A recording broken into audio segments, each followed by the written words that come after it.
panibagong araw, panibagong maghapon ang nangyayari sa aking buhay. Ngayong araw po ay tayo po ay pupunta ngayon sa JE1 Church. Ito po ay araw ng Biyernes. Ito po ay pagkalabas ko ng school, papunta na po ako dito sa church para po maglinis dahil po meron kaming gaganaping youth service mamayang 6 PM. Pagkapunta ko nga po dito sa church, nagpunta po ako ng kusina. Akin pong binuksan.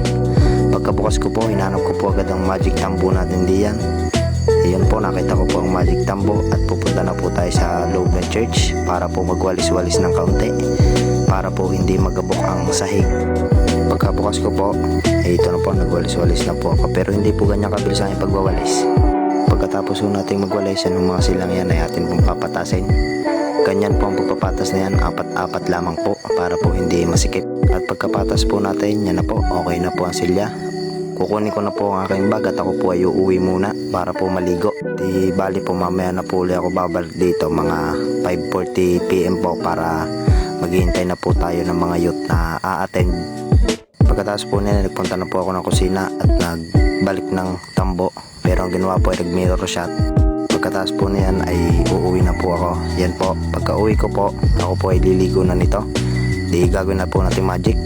Pagkatapos po yan po, nakaligo na po ako dito. Pagkaligo ko po ay nag-base na po ako. At hindi po natin makakalimutan ang magpabango.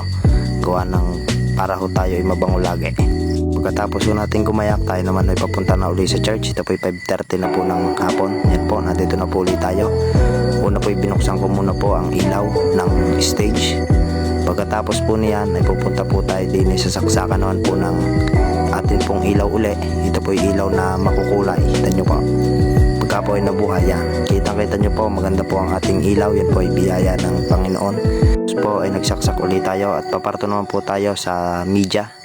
At dito po ialisin natin itong nakabalot na ito. At pag naalis na po natin, isasaksak naman po natin ang charger na laptop. Tapos ay kinuha ko ng battery para mag-charge. Yan po, naka-charge. Pagkatapos po niyan ay binuksan na po natin ang malaking pintuan ng church. Yan po, para alam na may tao na po dito. Tapos po inayos ko naman po yung TV para po kita ng mga youth ang presentation. Tapos po yan, binuhay ko na po ang mga mixer. Pagkatapos po binuhay ko na din po diyan ang laptop. Nung nabuhay na po natin ang laptop, yan po, gagawa na po tayo dito ng presentation. Yan po ay biyaya lamang ng Panginoon na magpagamit at patuloy na maglingkod sa Kanya. Yan po, nakakapag-type na po tayo dyan ng preaching. Pagkatapos po ay nagpatugtog po ako dito ng worship.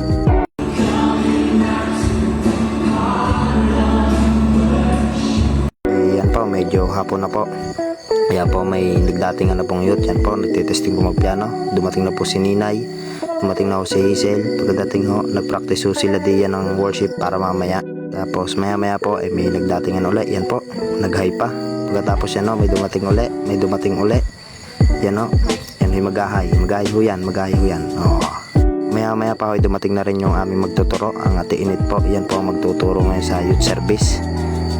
Pagkatapos po ay nag-start na po tayong mag-worship. Napakasarap pong umawit sa Lord. Yan po, dito po ay ramdam na ramdam natin ang presensya ng Panginoon. Pagkatapos po, yan po, nag-start na po ang preaching. Jesus calms the storm po ang topic. Pagkatapos po niyan, nag-tithes and offering na po para magbigay sa Lord. Pagkatapos po ay nag-closing prayer na po at dito ko na po tatapusin ang vlog na ito. Salamat po sa mga nanood.